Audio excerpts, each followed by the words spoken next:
Good morning, everyone. Welcome to the Hindu analysis. Welcome to Byjus exam prep IAS. And let's begin the Hindu analysis of 7th June 2024. Let us look at what all articles are we going to cover today. There are 6 articles that are important from the perspective of mains. The number one is CIC can't comment on how MPs spend their funds, says Delhi High Court. Basically, CIC said that if you look at the pattern of MP lad, the way it is being used, what MPs tend to do is they do not spend the money in the first 4 years, but in the last year, just before the elections, there is a tendency to spend that MP lad fund. The High Court says this is not you who can say so. CICs don't have the authority under Section 18 of the RTI to speak like this. So we shall see what exactly Delhi High Court has said on this. Number 2, Bhil Pradesh in focus with BAP's victory from Rajasthan tribal region. Bharatiya Adivasi Party has won the Lok Sabha constituency from Banswara. Earlier they had won some assembly seats in Rajasthan also and Gujarat. And they are demanding Bhil Pradesh. So in the segment of demands for the new states that we all study in post-independence as well as polity, apart from the states' demands which we have seen in the last few months, like the demand for full statehood for Ladakh, demands have been there for Bodoland, Gorkha land, and now Bhil Pradesh. So we shall see this also. Third, similar poll symbols led to skewed results. NCP Sharad Pawar group. Now, they won 8 out of 10 seats. Their point is that had you not allocated a symbol which was very similar to our symbol, you will see they got a symbol, a man playing a trumpet thing. And similar symbol was given and allocated to independence also. So they are saying that reduced our victory margins in many seats and costed us at least 1 seat of Satara. So we shall see the journey of poll symbols in our country. Number 4, bizarre judgment now comes from Madhya Pradesh, where there is basically a marriage is being questioned between a Muslim man and a Hindu woman, and we shall see what this judgment is all about. India is now second biggest foreign threat to Canadian democracy, says a report of Canada. Now, let me tell you, we can also bring many such reports which will say that Canada has become the least trustworthy friend of India in the last few years. The way they have basically supported secessionist groups who have been demanding certain areas in our country to be carved out has been totally against us. And under the garb of freedom of expression and freedom of speech, Canada cannot keep on doing that. And I can tell you very clearly, putting us here is something which is again a historic low and a very, very wrong thing which is being done by Canada. 6th one, Spain to join South Africa's Gaza case at top UN court accusing Israel of genocide. Earlier there was South Africa. Now Spain goes on to become the first European country. Clearly, when it comes to Gaza, what Hamas did was absolutely wrong. Every amount of condemnation is less. But what Israel has done after that, clearly it seems Israel is losing a lot of friends as far as the international forum is concerned. So these are the 6 topics which might be important from the perspective of mains. For prelims, NHRC seeks report on sale of girls as part of Nat Prata. Now, this is a pratha, I would say a sort of socio-religious ill that happens in certain states, and there is a case which has come where a girl was sold and all that. NHRC has taken cognizance of this particular matter and is asking and seeking a report on this.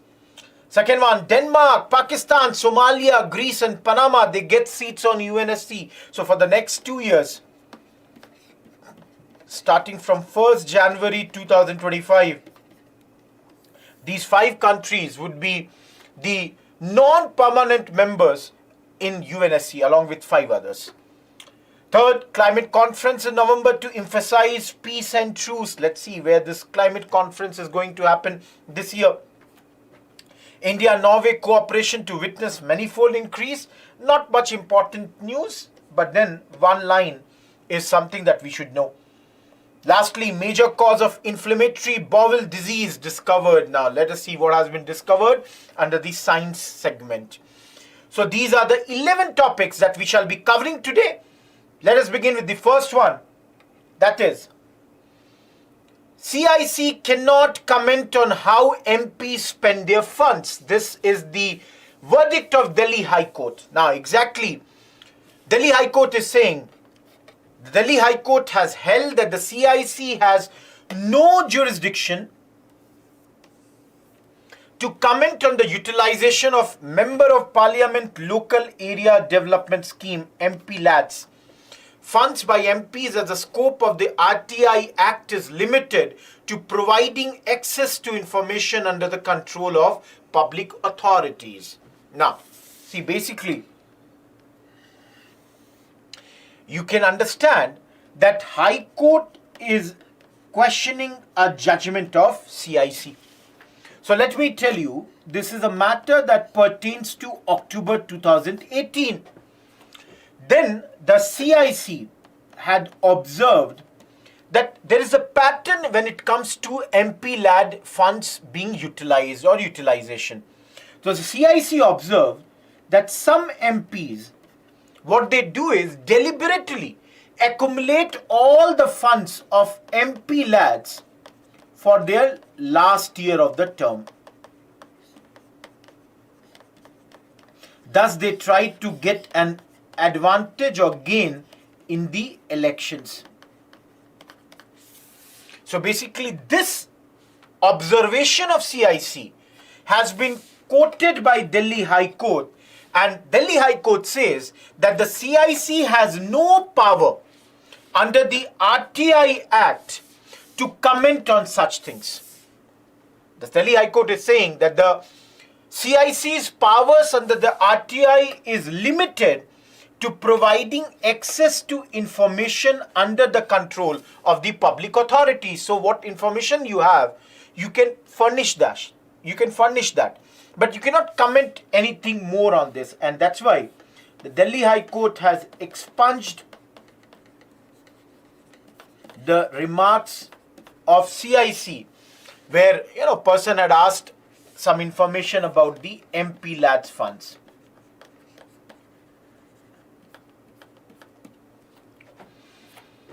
The CIC had then asked the Ministry of Statistics and Program Implementation. CIC had asked that this ministry should form a guideline so that this, where the MPs accumulate the money for the last year, should be stopped, and there should be equitable distribution or uses of money for all the 5-year term. So all this has been now cancelled by the Delhi High Court.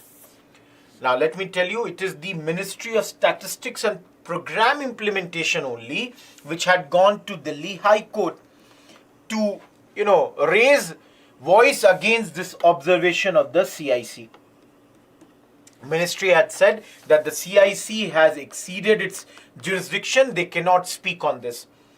So this is the whole observation here. Now I've already said, let me take another slide.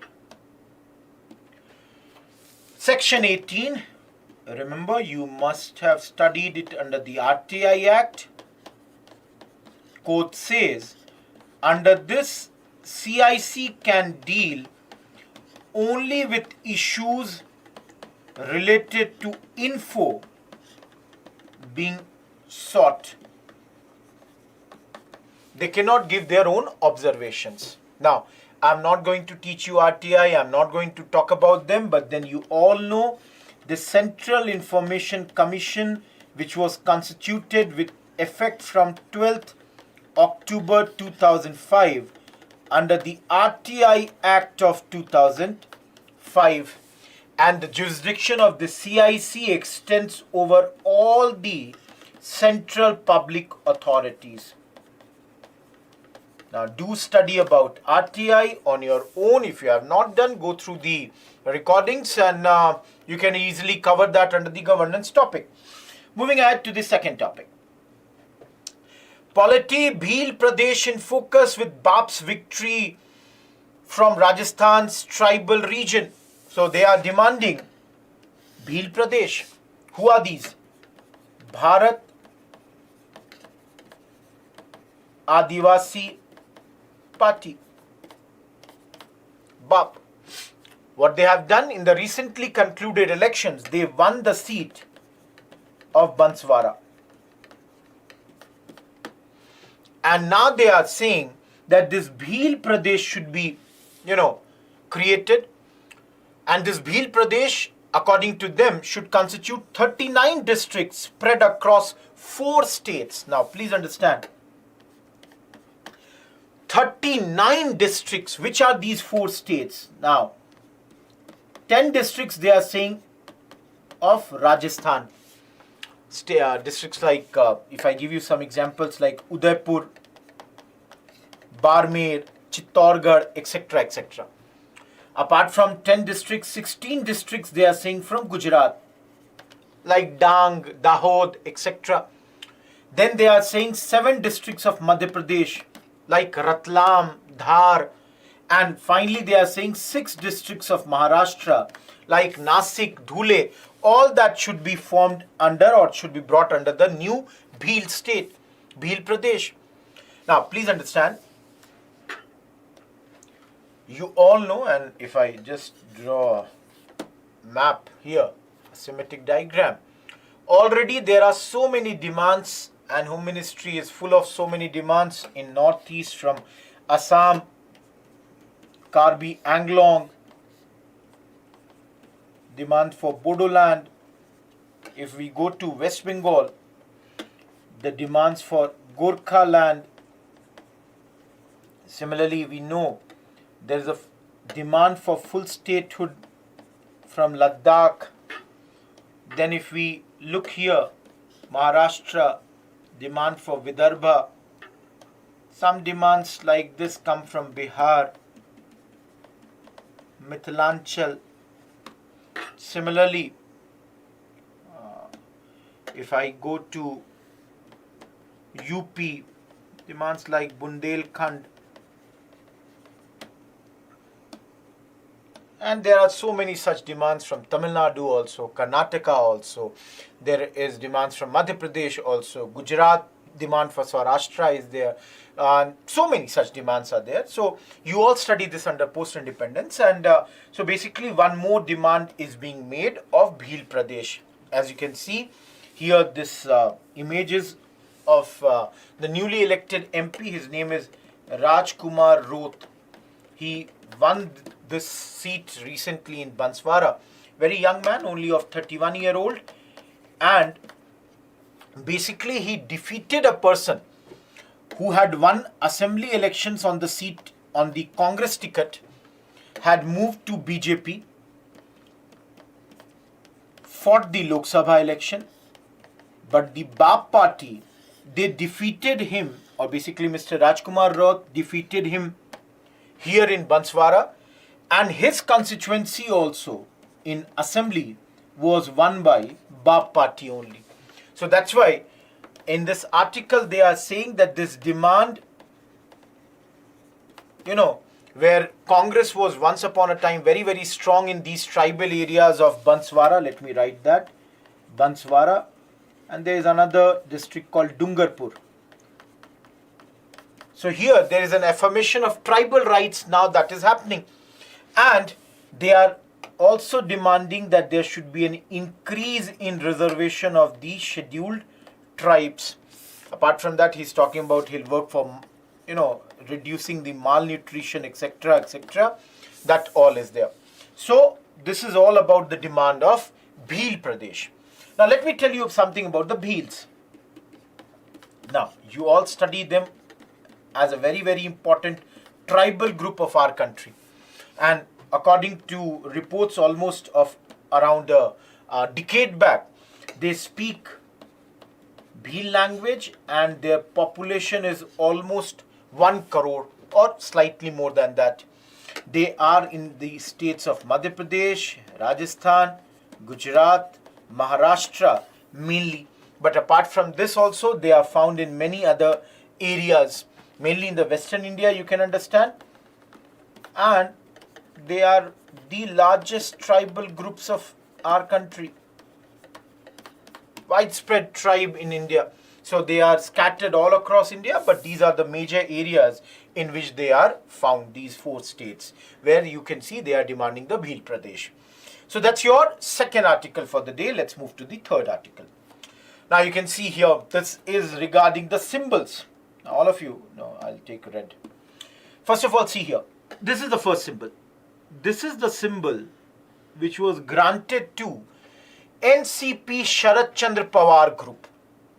You all know in Maharashtra last year there was a lot of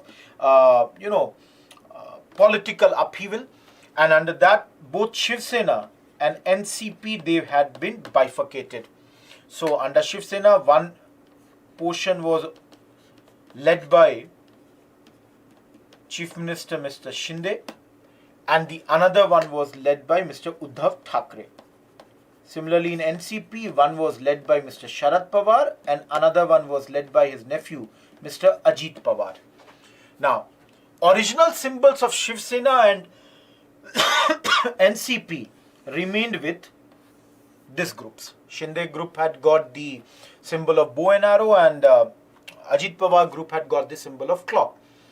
Sharad Chandra Pawar's group, they had got this symbol. You can see a man playing something like a trumpet. You can call it turha. A man blowing turha. Turha is basically a trumpet-like traditional instrument which is made up of brass. In Marathi, this turha is also known as tutari.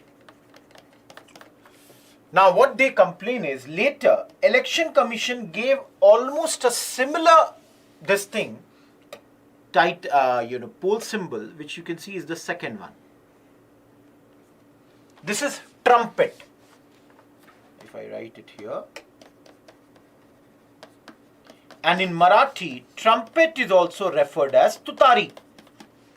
So, the Sharad Pawar faction, which was initially given a man blowing turha, trumpet-like traditional instrument made of brass, which is in Marathi referred as tutari, but the similar sort of symbol was given of trumpet, which is also called tutari in Marathi, which was given to many independents. Now, the NCP group, as I have already said at the very beginning, when it comes to Maharashtra, they had the best of the strike rates. They got 8 out of 10 seats. They won 80% of the seats that they had contested. But the leaders are saying, had there not been any confusion about party symbol,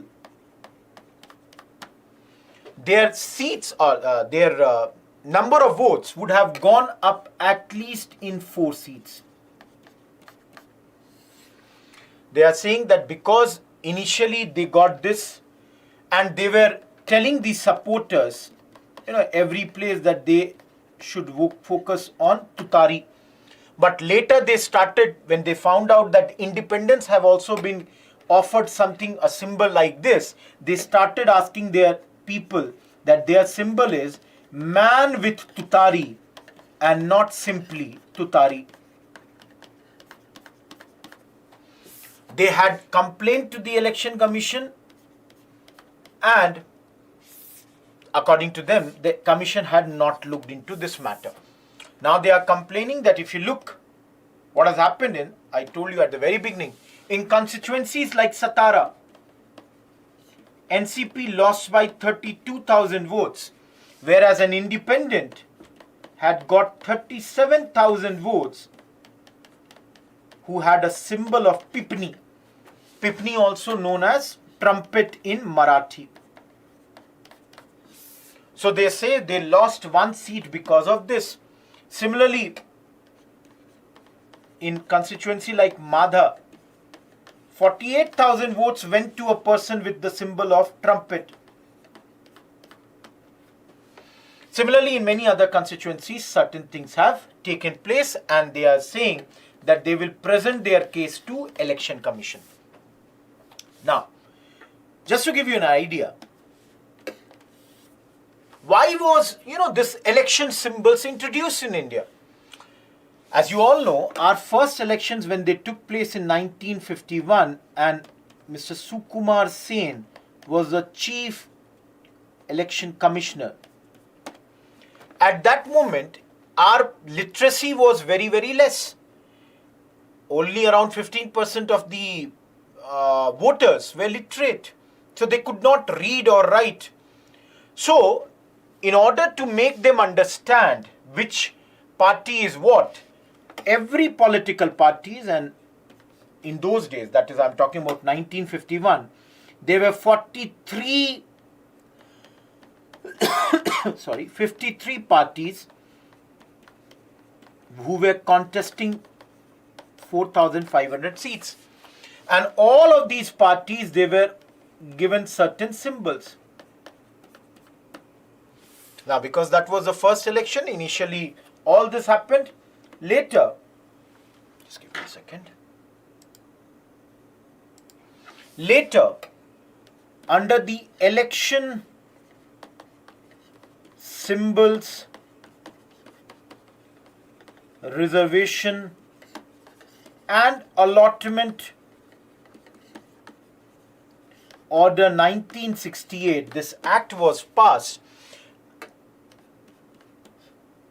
This order was passed basically, and this stipulates what symbol would be allocated to a national party at the state levels and even to the independents. They only guide in case of merger or split of any party. Now, you all know, many of you already know, for example, you can see here, I have brought for you, this is the way the Congress symbols have moved over the last few years. Presently, you all know this is the symbol of Congress. But when, after independence, Congress had begun, this was their first symbol. I have written here, this was a song, jingle, that was sung by Mohammad Rafi for Congress. दो बैलों की जोड़ी वाला कांग्रेस का अमित निशान, जिसके पीछे भरा पड़ा आजादी का इतिहास महान. So you can see Congress is trying to gain the advantage because they had led the freedom struggle. This pair of bullocks, this represented the agrarian economy of ours. Now later, when Congress got divided in 1969, Madam Indira Gandhi, she got this particular symbol. You can see here, she had been expelled from Congress, and you all know she formed INC, requisitionists. And her title was, because this symbol had got frozen, there was a dispute on this. So she took this title of a cow nursing her calf. Even though there was a lot of objections to this, because the rival parties, they said that Congress was using this as Hindu religious sentiments. Image of cows was being used for this. And the Gujarat High Court had said that a pictorial representation of cow does not, represent that. Even though Mr. Raj Narayan, who had filed the case against Madam Indira Gandhi, in that case also in Supreme Court in 1975, this thing was raised. Now after emergency, again, there was bifurcations as far as Congress was concerned, and finally, Congress, after the 1979 split, they took this hand symbol. According to the stories, this is the story of Kaipathi temple or the hand temple at Kalekulgangara. I'll write this, hand temple at Kalekulangara, which had inspired Madam Indira Gandhi to go for this particular symbol. Now, if we have talked about Congress, how can we leave BJP? Now, you can see the great Atal Bihari Vajpayee. He had given this line, Andhera chhatega, Suraj niklega, Kamal khilega. So, this lotus symbol, which today we all know, for the first time, Mr. Atal Bihari Vajpayee had, spoken these lines in a rally in Bombay in 1980. And thus lotus was the symbol of the new party. Now you all know, before BJP, the party was Jan Sangh, and BJP is the revamped version of Jan Sangh. And Jan Sangh symbol used to be Deepak. Deepak in English is lamp. So you can see lamp also uses or does what? Drives away the darkness. Similar thing. If you look at CPI, you can see here, Communist Party of India. I have given this big image also for you. Now CPI, they also have taken this particular symbol, the sickle with ears of corn. You can understand the reason behind taking this symbol was because India had a large agrarian electorate. And I have already told you, you can see even Congress initially in 50s had similar symbols. Agrarian electorate they wanted to impress. Moving ahead, you can see Madam Mayawati.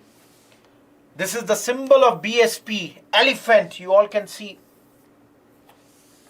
Mr. Kanshiram, the founder of BSP, when he first participated in elections in 1988, had got around 18% of votes. And this was the symbol that they got. Now, you all have studied elephant. It's a very, very important animal when it comes to religion, both Hinduism as well as Buddhism. So, Mr. Kanshiram had used this symbol, and this had been once used by Dr. B.R. Ambedkar also for his Republican Party of India. So BSP has continued with this symbol, though ECI has stopped giving such symbols. Now they don't give such symbols. Similarly, if you see here, Aam Aadmi Party, Jhadu, broom. They said they are fresh, they are cleaning, they are going for new beginnings. Now these are the national parties. You can see here the late Mr. P.A. Sangma. His party was NPP, presently in government in Meghalaya. Their symbol is book. When he had launched this, he said this is the symbol of the party because they believe only literacy and education can empower the weaker sections. So this is about the parties, the national parties and all. But then when it comes to state parties, similar symbols can be allocated to different parties in different states. The best example of this is bicycle. Now this is the mode of transport for common man. So bicycle was taken as a symbol by two major parties, TDP and Samajwadi Party. I think both the NDA, they also want TDP, India Bloc, they also want SP, and they both are riding what? Bicycle. TDP formed by Mr. N.T. Ramarao and Samajwadi Party formed by Mr. Mulayam Singh Yadav. They both had gone for this bicycle symbol. Just to give you one perspective, later TDP had bifurcations and Mr. N.T. Ramarao's son-in-law, Mr. N. Chandrababu Naidu, had taken his TDP and had also got the bicycle symbol. There was such a faction in Samajwadi Party also, but the symbol remained with Mr. Akhilesh Yadav. Similarly, there is another very popular, I would say, symbol. That's your bow and arrow. As I said few minutes back, allocated to Shiv Sena. Mr. Bal Thackeray was allocated this in 1989. Similarly, Jharkhand Mukti Morcha, they also use the same symbol for Jharkhand. There is so many news regarding with regards to elections. Cannot do analysis of everything, but wanted to do something for the elections, something which would be helpful, which will help us in our exams, and this is the perfect article for that. Moving ahead, let's go to the next topic. There is a editorial, bizarre judgment. This judgment comes from Madhya Pradesh High Court. Now, what exactly has happened? Basically, a couple came. In this couple, there was a Muslim man and a Hindu woman. The Madhya Pradesh High Court said the marriage between a Muslim man and Hindu woman would not be valid, even if it is registered under Special Marriage Act 1954. Now, why they are saying, let me give you the idea, but then they are saying, Madhya Pradesh High Court is saying this will not be valid, and this editorial is saying this is a erroneous judgment. Now, according to this editorial, I'm really sorry, the judge, his name is G.S. Ahluwalia. No need to remember the name of the judge. The judge is saying that under Muslim law treatises, a Muslim cannot marry an idolatress or fire worshipper. That is idol worship. The Hindus, they worship idols. So according to the judge, according to Muslim law, Muslim cannot marry anyone who worships an idol. And if such a marriage is done, it is irregular.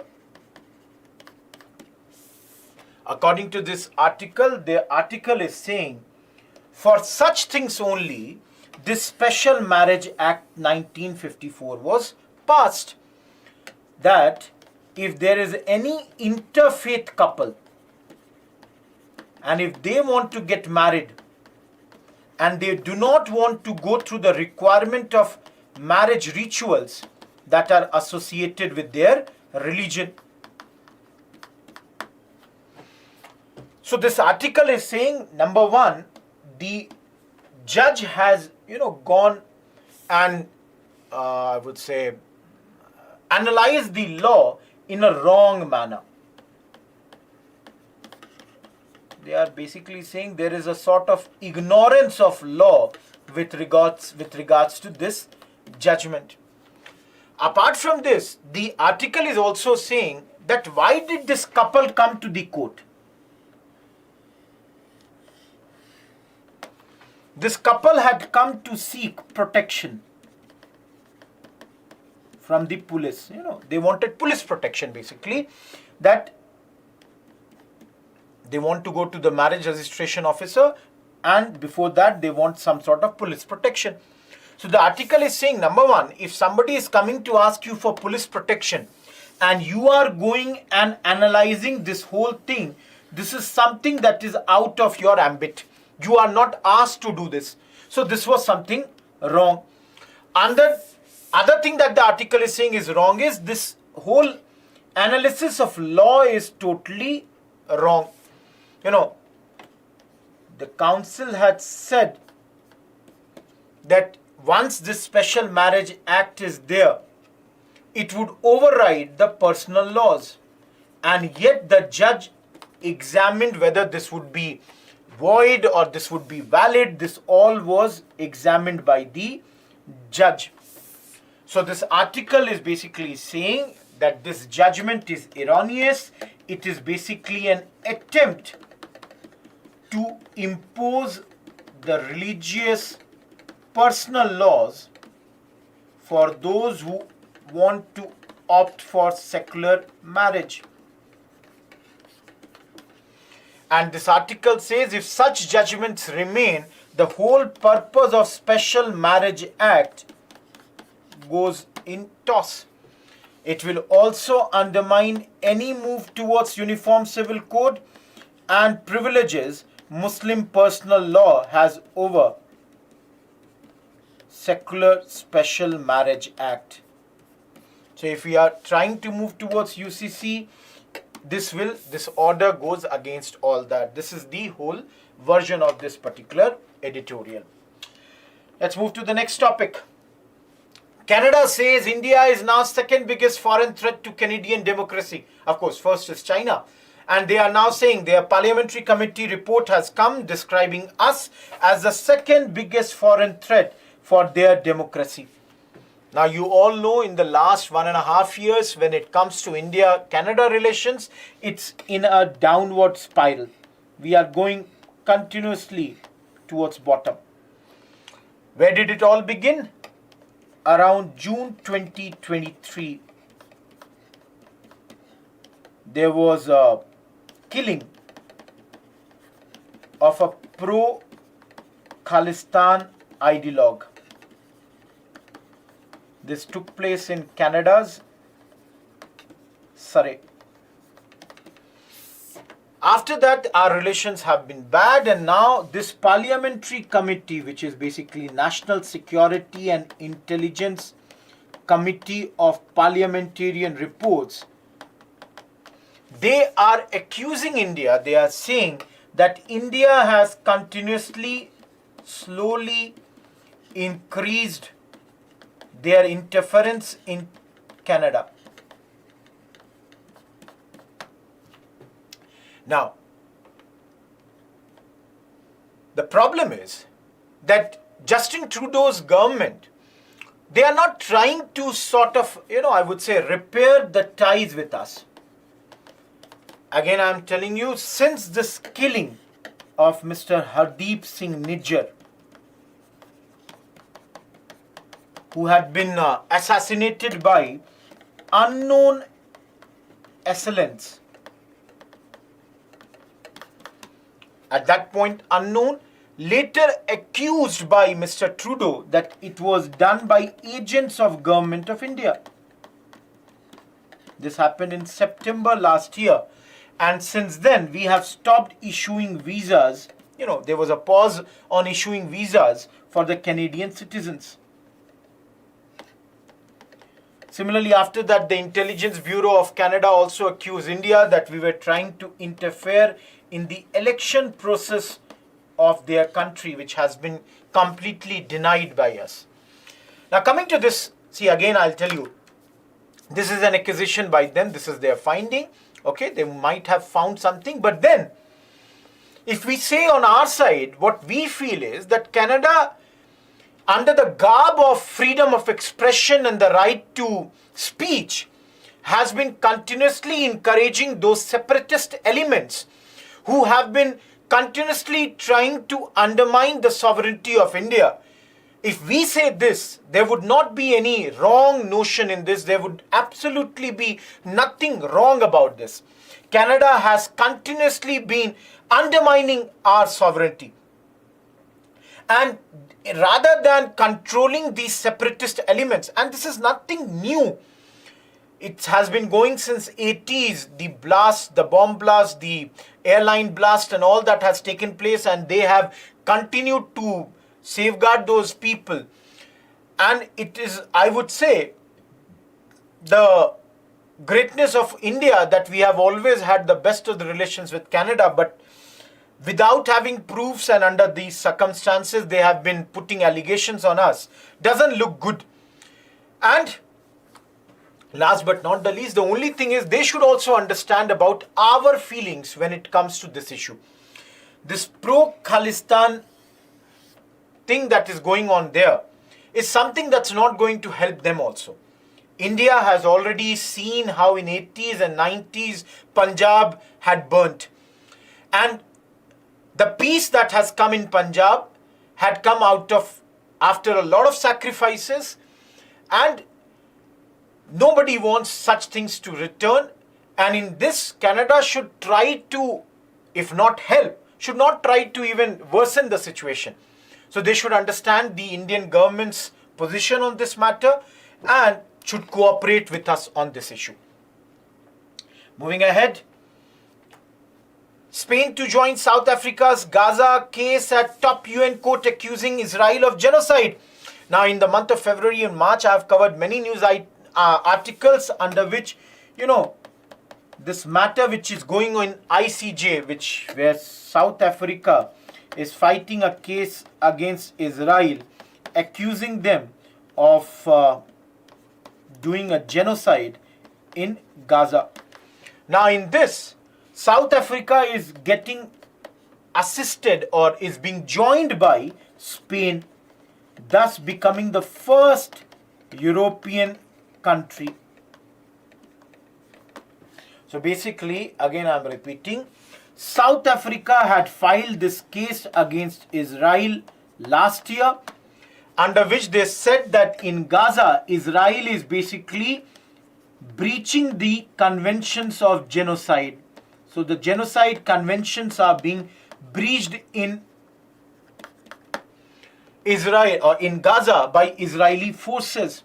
And that's why this matter had been brought here. South Africa, you can see, had filed this. Now already the court has asked Israel that you should immediately stop this offensive. They have not ordered for ceasefire, but then Israel has also not shown any signs that they are going to follow this. Now, some of you might think, why is Spanish government, interfering in this and all? The thing is, Spanish government, they say that they want peace to come in Gaza and Middle East. And for that, they are saying we want to support the ICJ in every possible manner. Now, it's not only Spain which is doing, and let me tell you, Spain, the people have got a lot of support. The Prime Minister of Spain, the government is presently a socialist government. They have the backing of the common people to stop this war. Though the socialist government is also continuously demanding and has condemned the attacks done by Hamas, and they have joined in demands that all the Israeli hostages should be returned. But along with that, they are saying that this atrocity or this genocide should also come to a closure. Apart from Spain, you can see here, there are countries like Mexico, Colombia, Nicaragua, Libya, and Palestinians. They are all waiting at ICJ, which is in Hague, to grant approval to their requests to join this particular case. So apart from South Africa plus Spain, these are the other countries which are also demanding they want to enter into this particular case. Last very, very important thing, Spain, Ireland and Norway have already formally recognized a Palestinian state on May 28. That's what I was saying at the very beginning. What Hamas did, absolutely wrong. What has happened after that, that also is now wrong, where the common civilians, they are being killed in such big numbers. Almost around 35,000 people have been killed. And the thing is that Israel is losing the support at the international forum when it comes to this particular matter. So that's the thing. Moving ahead, let's move to the one issue which can be important for prelims. There is a pratha called Nat Prata. Now, what has happened is the National Human Rights Commission, they have issued a notice. This notice is issued to Ministry of Women and Child Development, along with the governments of Rajasthan, MP, UP and Gujarat about this practice. Now, what exactly is this practice? Girls in some communities of these states, they are either sold either on stamp paper or otherwise in the name of illegal or child marriage, mostly by their own families. Clearly, you can understand this is totally wrong, immoral, and that's why the commission is saying that they need to abolish this. They need to eradicate this. And that's why they have asked all these, governments and the ministries to give their responses within 8 weeks, what all they have done here. Now, let me tell you one important line here. The NHRC has suggested that individuals involved in forcing women into Nata Pratha must be prosecuted under the laws to human trafficking and prosecuted under the POCSO Act. Because many a times, the girls who are the victims, they are less than the age of 18 years in this case. Now, this much you should remember. And if there is a question on NHRC, this you should write as your point in the answers. Why I am saying to write it? Because in this case, what happened was that commission got a complaint. This complaint had come to commission on July 15, 2020 by the father of a minor girl. He claimed that his girl child, had been abducted. Later, the body was found in Banswara. Now, NHRC, they did where is NHRC? Just give me a second. Okay. The NHRC in this, they did a spot inquiry through their own investigation division. And through this, they found out that in this case, the girl's father, he himself had been part of this Nata Pratha deal, under which the groom had paid 60,000 out of around 2,50,000, and the rest was to be paid by January 10th, 2020. So you can see in front of different villagers on July 11, 2019, this had been done. Initially, the father took 60,000, rest 1,90,000 had to be given on January 10th, 2020.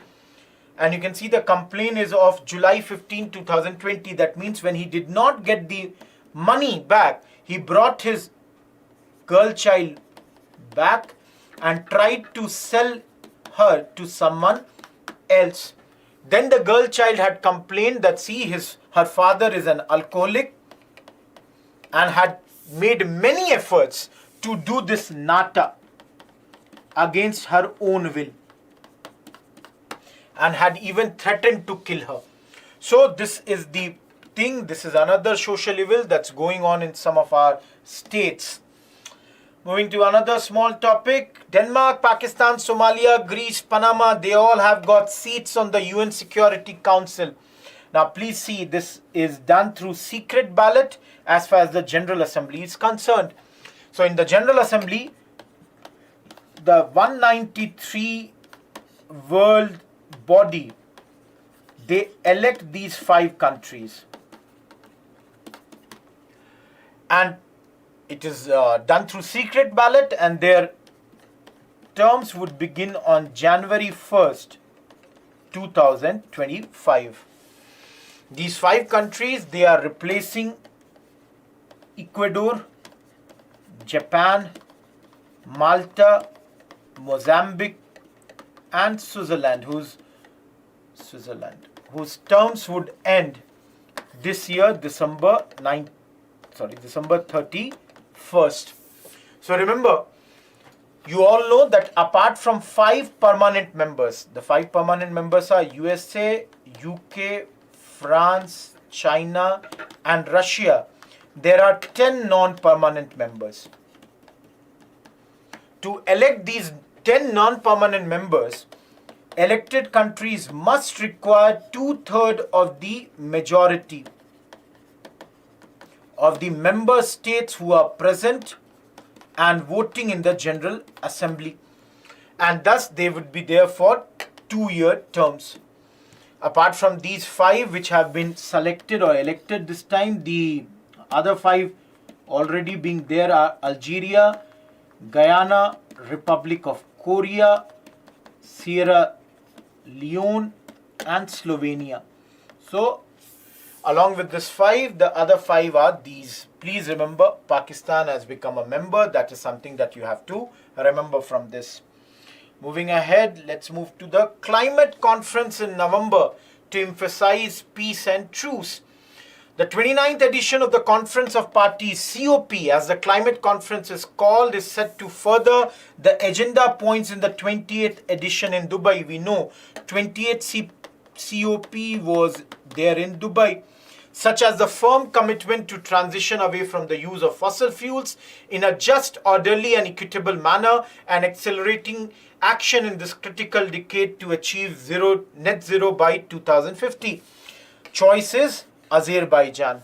So for prelims, you have to remember, number 1, COP28 took place in Dubai, and COP29 will take place in Azerbaijan.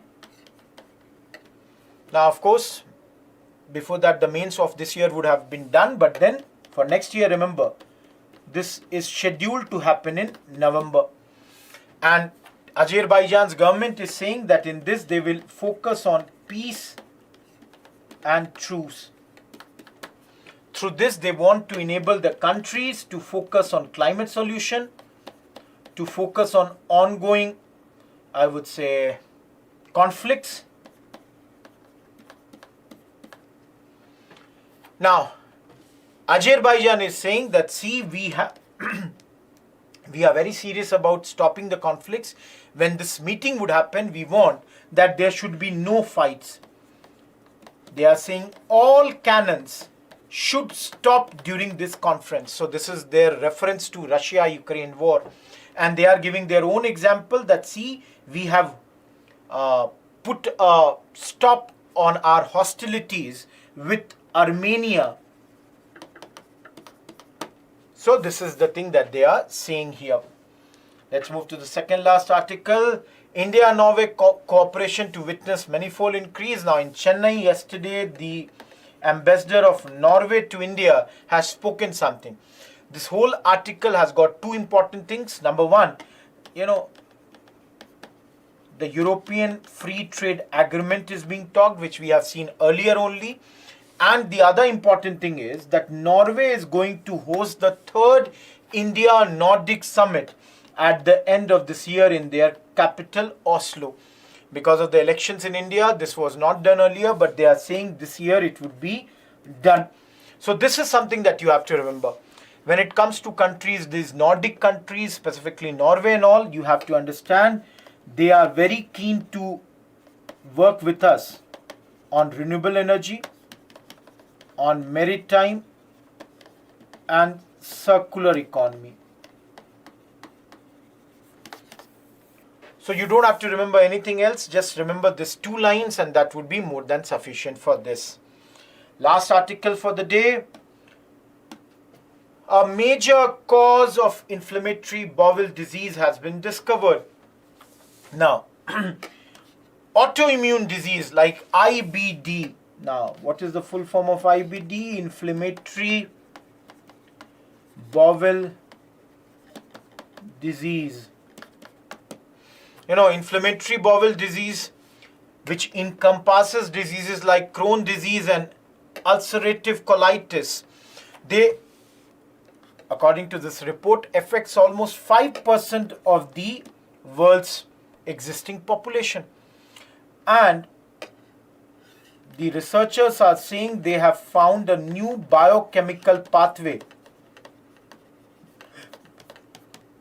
that affects these diseases, and through medications can be controlled. For this, in this article, they are mentioning about something called a gene desert. Now, basically researchers They have journeyed into gene desert. What is gene desert? This is an area of DNA that does not have code for proteins. This was previously linked to all these diseases and many other autoimmune diseases. The researchers, what they have found is that this gene desert, they contain an enhancer. It's a section of DNA that is like a volume dial for the nearby genes. So neighboring genes, this volume dial basically is able to crank up the amount of proteins that they can make. And the researchers have found out that this particular enhancer was only active in something called macrophages. This is a type of immune cell which is very, very important for IBD, and boosted a gene that's known as ETS2 that has higher levels concerning this higher risk of this particular disease. So for prelims, just remember 2-3 things. What exactly is a gene desert? Do remember that, macrophages, what exactly is this? And ETS2, what exactly is this? Moving ahead, let us look at the certain questions for the day. There are 2 questions. Number 1, describe different separate state demands in India. Evaluate the pros and cons of the formation of new states. Question number 2, discuss special constitutional powers of members of parliament in detail. 150 words, 10 marker. Do practice this 2 questions, and let us meet again at the same place, same time tomorrow. Till then, goodbye. Thank you.